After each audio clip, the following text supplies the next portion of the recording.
Good morning, guys. It is February 14th, 2022. Happy Valentine's Day. Um, Today we're doing Genesis chapter 13, verse 10 through Genesis chapter verse 13. Blah. Genesis chapter 13, verse 10 through Genesis chapter 13, verse 13. And we're gonna see some very apparent characteristics in these verses between Abram and Lot. Now remember, Lot and Abram's herdsmen were in an argument because there wasn't enough land for them both. There wasn't enough land or food for both of their cattle, both of their livestock. So Abram decided that he was going to end the conflict and he was going to give Lot the choice of land. That's where we ended up yesterday. Today, we're going to look at what happens in that. Chapter 13, verse 10 starts with this. Lot took a long look at the fertile plains of the Jordan Valley in the direction of Zoar. The whole area was well watered everywhere, like the garden of the Lord, or the beautiful land of Egypt. Now, in parentheses, it says, this is before the Lord destroyed Sodom and Gomorrah.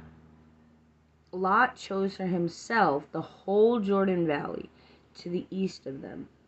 He went there with his flocks and servants and parted company with his uncle Abram. So Abram settled in the land of Canaan, and Lot moved his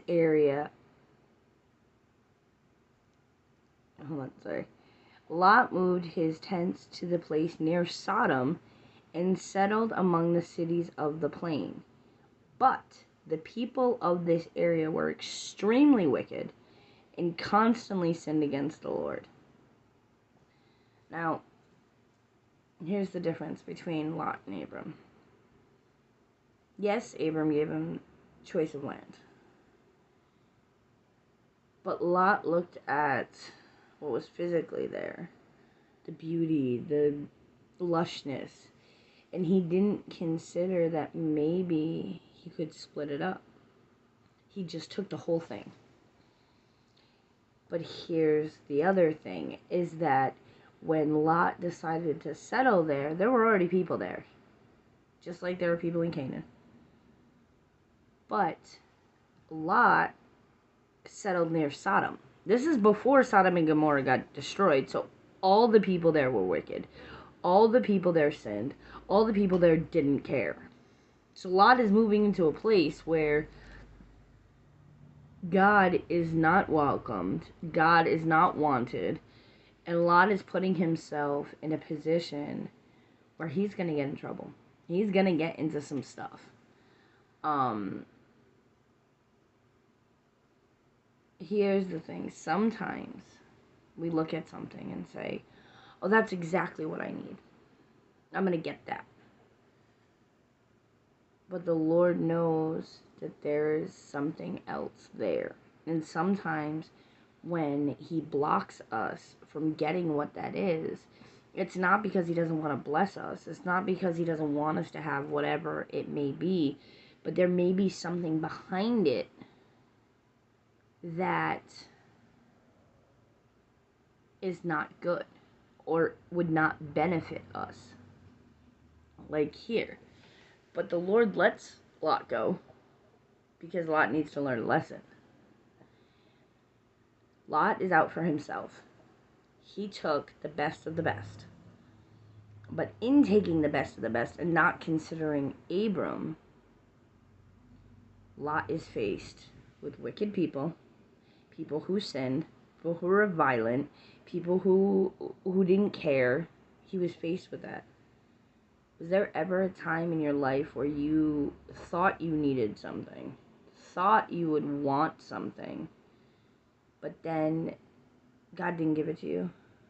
And maybe he showed you why, or maybe he didn't, but every decision that God makes, every part of his plan, there's a reason for it.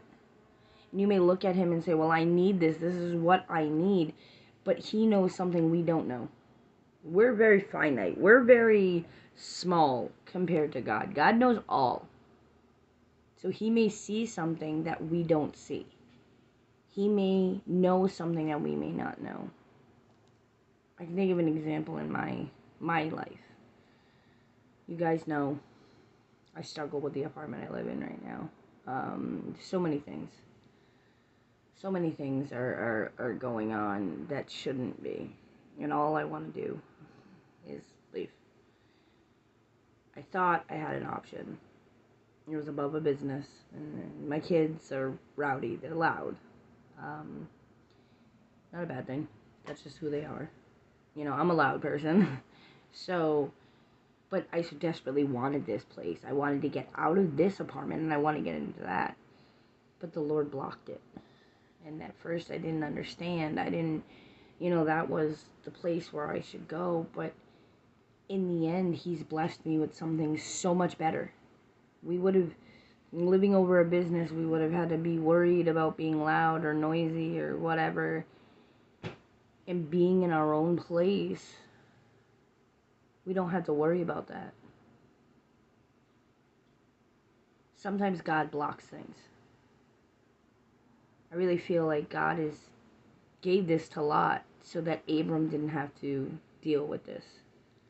Sometimes he blocks us, and sometimes it seems like we don't understand why the other person doesn't do something or whatever, but it's because God loves us.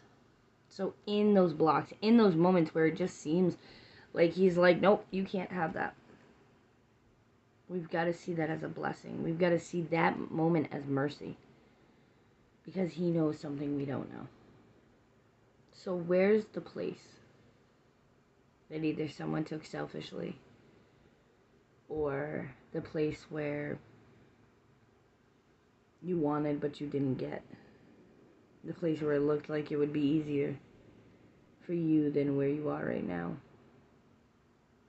And can you see that God is showing mercy?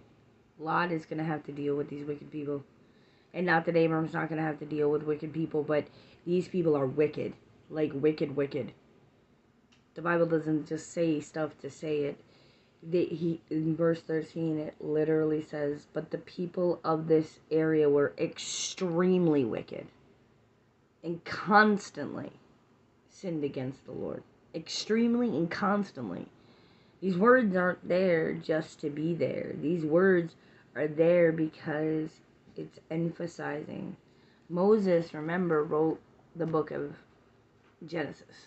So he's writing these two words, extremely and constantly, for a reason. Because it's constant. It's extreme. Like, I can't put it in any other term because it is so bad that he had to mention this. And that's what Lot is facing. But Lot gets the good thing. Lot gets what he thinks he needs. Where Abram doesn't get the lush land and doesn't get any of that stuff. But he also doesn't get the wicked. He also doesn't get the constant sin all around him. This is a blessing for Abram. Even though Lot is being selfish. Even though Lot is taking what seems to be the best. It's really not. So today I want you to really think, what has God said no about? And how is that a blessing to you? And I know sometimes it seems like a struggle in those moments, the no moments, to see the blessing. When you're staring at this giant mountain and you're like, Lord, I just need this to get over the mountain.